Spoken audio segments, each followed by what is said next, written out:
মিটিংটাকে তো guardian meeting বলে ডাকা হয়েছে, তাই তো নাকি? গার্জেনরা এসেছেন, বাবারা মায়েরা উভয়ে এসেছে। সকলে এখন মন্তব্য বা বক্তব্য পেশ করলেন, মাদ্রাসাওয়ালা শুনে নিলেন। মুর্শিদাবাদ জেলা সার্বিকভাবে, আমি সারা বাংলার ছোট বড় মোটামুটি করি। কালকেও যেহেতু নদিয়া জেলার এক জায়গায় ছিলাম, পরশু দিন বর্ধমানে ছিলাম, সব জেলার আলেমরাই ছিলেন। কোথায় কোথায় সব আলেমরা স্বীকার করতে বাধ্য হল। আমিও বললাম যে আমরা মুর্শিদাবাদের লোক এমন অবস্থায় ছিলাম,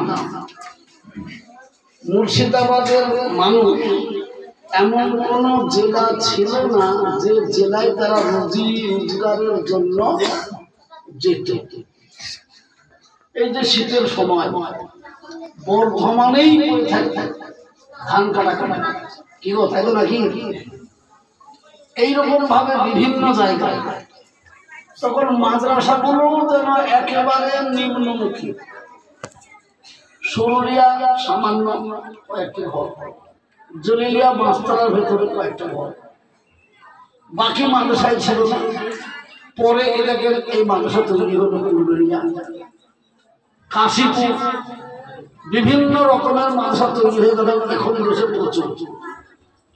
ফলে এখন দেখতে পাওয়া যাচ্ছে আমাদের দেশের ছেলে, ভাই মা বোনদের অনুরোধ করছি, আপনারা চুপচাপ কথা শুনুন। আপনাদের প্রয়োজনীয় কথা কিছু বলছে, আপনারা শুনুন। দেখতে পেয়েছে এই মুর্শিদাবাদের ছেলেরা বিভিন্ন জেলার বড় বড় মাদ্রাসাগুলোতে পড়তে গেছে। এখন আল্লাহর রহমত একটা এমন জোয়ার এসেছে যে বিভিন্ন জেলার ছাত্ররা এখন মুর্শিদাবাদ জেলাতে পড়তে এসছে। তাহলে বুঝতে পারছি যে আগেকার তুলনায় মুর্শিদাবাদের মানুষ ইনশাআল্লাহ শিক্ষা সচেতন হয়েছে। আর শিক্ষাতে সচেতন হয়েছে বলেই তো আজ বিভিন্ন জেলার ছেলেরা এই জেলায় আসছে। অপরদিকে যদি জেনারেল লাইনে, তো আমার যা ধারণা আর 5 থেকে 7 বছরের ভেতরে মুর্শিদাবাদ জেলার কোন থানার কোন গ্রাম আর বাদ থাকবে না, বিশেষ করে এমবিবিএস ডাক্তার হচ্ছে। প্রত্যেকটা গ্রামে কম বেশি ছেলেরা শিক্ষিত হচ্ছে, কেউ হচ্ছে না। তেমনি মুর্শিদাবাদ জেলাতে এমন কোন গ্রাম নাই যে গ্রামের 2, 5, 10টা ছেলে হাফেজ এবং কারি মৌলানা নাই, এমন কোন গ্রাম খুঁজে পাবে না, প্রতিটি গ্রামে। তাহলে আগেকার তুলনায় আলহামদুলিল্লাহ মুর্শিদাবাদ জেলা অনেক উন্নতির দিকে আছে। তবে একটা কথা শুনে আমি ভাবতে লেগেছি, এখন যা শুনলাম আপনাদের কাছে, স্বাভাবিক কথা, অরিজিনাল যে আমের গাছ, সেই অরিজিনাল আমের গাছে যদি কলম করে কাঁঠাল তৈরি করতে চান তো কাঁঠাল হবে বটে, কিন্তু কাঁঠালের মতো সাদা হবে না। কথা বুঝতে পেরেছি? আজকাল বিজ্ঞানীরা এমন পদ্ধতি বের করেছে, কলা গাছে কাঁঠাল করেছে। হ্যাঁ, অবাক অবাক পিঁপে গাছ এসে মাথার গাছ কেটে দিচ্ছে, এরকম করে দিয়ে 2টো আমের ডাল এমনি লাগিয়ে দিয়ে ভালো করে ছড়িয়ে দিল, বাস সুতা শুনে দেখছে কলা ধরছে, আর 2 দিকে দেখছে আম ধরছে। কি লাভ হয় না? কিন্তু অরিজিনালি যে গাছ, আমি বহুত দিন আগে মালদা থেকে বাসে যাওয়া আসা করতাম, দিনাজপুর থেকে আসছি, মালদা ঢুকবো ওই বর্ডার এলাকাতে, ও ধর্মঘট, আর কোন বাস চলতে দেবে না। এই সবগুলো আমি কি করি, ওইখানে 1 লাখ করে একটা স্টেশন, পাশে 1 কিলোমিটার দূরে রিক্সা করছে না। স্টেশনে দেখছে একটা লোক, সে ঢাকিতে করে বাবু বেগুন বেচতে এসেছে। আমি দূর থেকে তাকিয়ে দেখছি এত কদু কোথা থেকে নিয়ে এলো। কাছে যে দেখছি বাবু, সে বেগুনের উপর গেলেন, সে ভান্ডার ওজন করেছে, করে কলম দিয়ে লিখে নিয়ে এসেছে 1 কেজি 200, 2 কেজি 300, 3 কেজি 500 লিখে নিয়ে এসেছে। আমি যাবো এগুলো বেগুন না কত সুবহানাল্লাহ। সে তাকিয়ে দেখছে এত বড়, আর এই বাবা যে বলেও দেখিলাম। আমলাম যা খাই খাবো না খাই না খাবো, দুটো তো বাবা আমাকে, আমি দুটো কিনে দিলাম, চলে আসছে। সবাই তাকে জিজ্ঞেস করলাম, ভাই কি করে তৈরি করেছেন?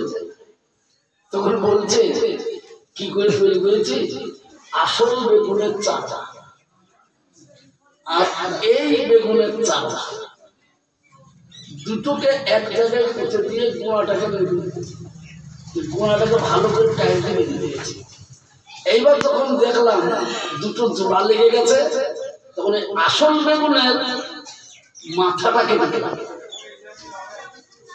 ভালো করে বোঝেন, আসল বেগুনের মাথাটা কেটে দিলাম, আর নকল বেগুনের মাথাটা রাখলাম, আর নকল বেগুনের গোড়াটা কেটে দিলাম।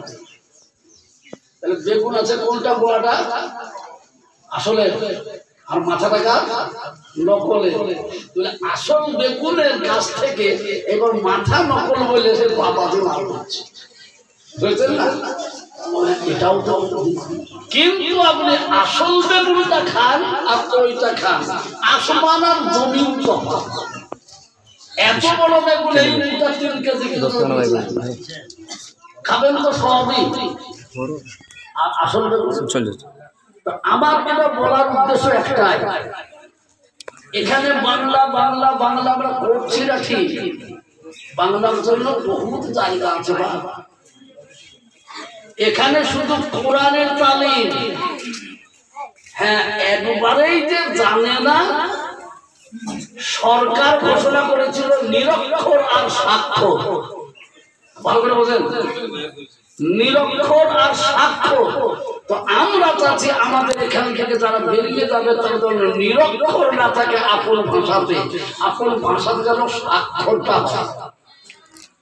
কোন অফিসে যাবে, কোন জিনিস দলিল তুলবে বা কিছু তুলবে, সবাই এমনি যেন না করে, কি গো আঙুল যেন না বাড়িয়ে দেয়। সে যেভাবে পারবে নিজের নামটা খাতাতে সই করে দেবে, বাংলাতে ইংরেজিতে দুটোতে। এই স্বাক্ষর আর নিরক্ষর, এই নিরক্ষরটাকে দূর করার জন্য মাদ্রাসাওয়ালা বেশ কিছুদিন থেকে সমস্ত মাদ্রাসাতে বাংলার টিচার। এর মানে আপনারা এই ভাববেন না যে এখানকার ছেলে বাংলাতেও বিদ্যান হবে, ওতেও বিদ্যান হবে। এটা চলতি বাংলায় আমাদের দেশে কথা বলা। আমাদের বাড়ি দাঁতপুরে, আমার বাড়ি দাঁতপুরের সামনে, আমাদের বাড়ির সামনেই বাউড় আছে। সেই বাউড়ের শীতকালে খয়রা মাছ হয় সামনে, তো দুটো নৌকা এক জায়গায় বাঁধা থাকে, দুটো নৌকা এক জায়গায় বাঁধা থাকে, আর 2 নৌকাতেই জাল থাকে। একটা জাল নৌকা থাকে, খাটবেন খাটবেন খাটবেন খাটবেন, মাছছে খুব ভালো, মাছগুলো এক জায়গায় করে মাছও মাছ মাছ মাছ। কোন সময় গেল বাবা ওই মাথা নৌকারা বাঁধা করে, বাঁধাটা কেটে কেটে, আর দুই দিক থেকে এত ভালো, এই যাচ্ছে ওই দিক দিয়ে, ও যাচ্ছে ওই দিক দিয়ে, একবারে গাড়ি খেলে টান টানতে লাগলো। এবার যদি কোনো চালু লোক সে বলে আমি বহুকে দিই, আমি 2 নৌকাতেই পা দিয়ে দাঁড়াবো। এবার 2 নৌকা যদি পা দেয়, আসলে যে সময় নৌকা আলাদা হবে সেই সময় ছেড়ে দেয়, 2 নৌকায় পাওয়ালা কি আলাদা হবে?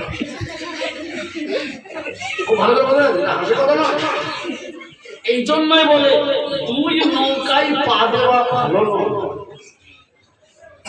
যখন যে নৌকায় পা দেওয়া তোমার সেই নৌকাতেই পা দেওয়া। একটা মহিলা বলে ফেলতে লেখাছে, হ্যাঁ 2 নৌকায় পা দিলে ভালো হবে। কেন 2 নৌকায় পা দিলে এটাও হবে না, ওটাও হবে না, সেটাও হবে না, সবটাই যার কারণে যেদিকে যখন লাগবে তখন আপনি সেই দিকেই লাগবে। হ্যাঁ, ছেলে হেফজ করবে, হেফজের টাইম 2 থেকে 2.5 বছর, খুব বেশি লাগলে 3 বছর করলেন। হেফজটা করে নিয়ে বাস আপনি বাংলায় পড়তে পারবেন। গোড়াতে হাফেজ থেকে গেল, এবার সে ইঞ্জিনিয়ার হোক, ডাক্তার হোক, মুক্তার হোক, কোনো কথা নেই। কিন্তু এই 3টে বছর আপনি বিন্দু মাত্র এই ছেলের উপরে কোনো প্রেশার দিতে পারেন। কোরআন এমনই একটা জিনিস, কোরআন যদি 1 সপ্তাহ আপনার যত মুখস্থই থাক, যদি 1 সপ্তাহ না পড়েন, না খোলেন, তো দেখুন সবটা না ভুললেও মাথায় ধরে যাবে।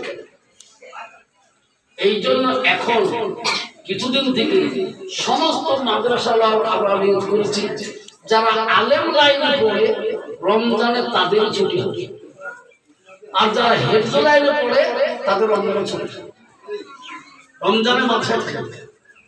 কারণ আমরা দেখেছি আমার নিজের ছেলে পড়তো, রমজান মাসে ছুটি ছিল, বাড়ি চলে এলো, তো 10 দিন আগে ছুটি হয়ে গেল, তাহলে 10 দিন থাকলো, 1 মাস গোটা থাকবে, তাহলে 1 মাস 10 দিন 40 দিন হয়ে গেল, আবার 10 দিন পরে খুলবে, ফের 10 দিন হলো, 49 দিন হয়ে গেল, দেখা গেল 1.5 বছর, মানে 1.5 মাস থেকে 2 মাস সে 10 পারা হেফজ করে এলো, বাড়িতে হাজার প্রেশার দিয়ে মা বাবা তাকে বসাইতে পারে না।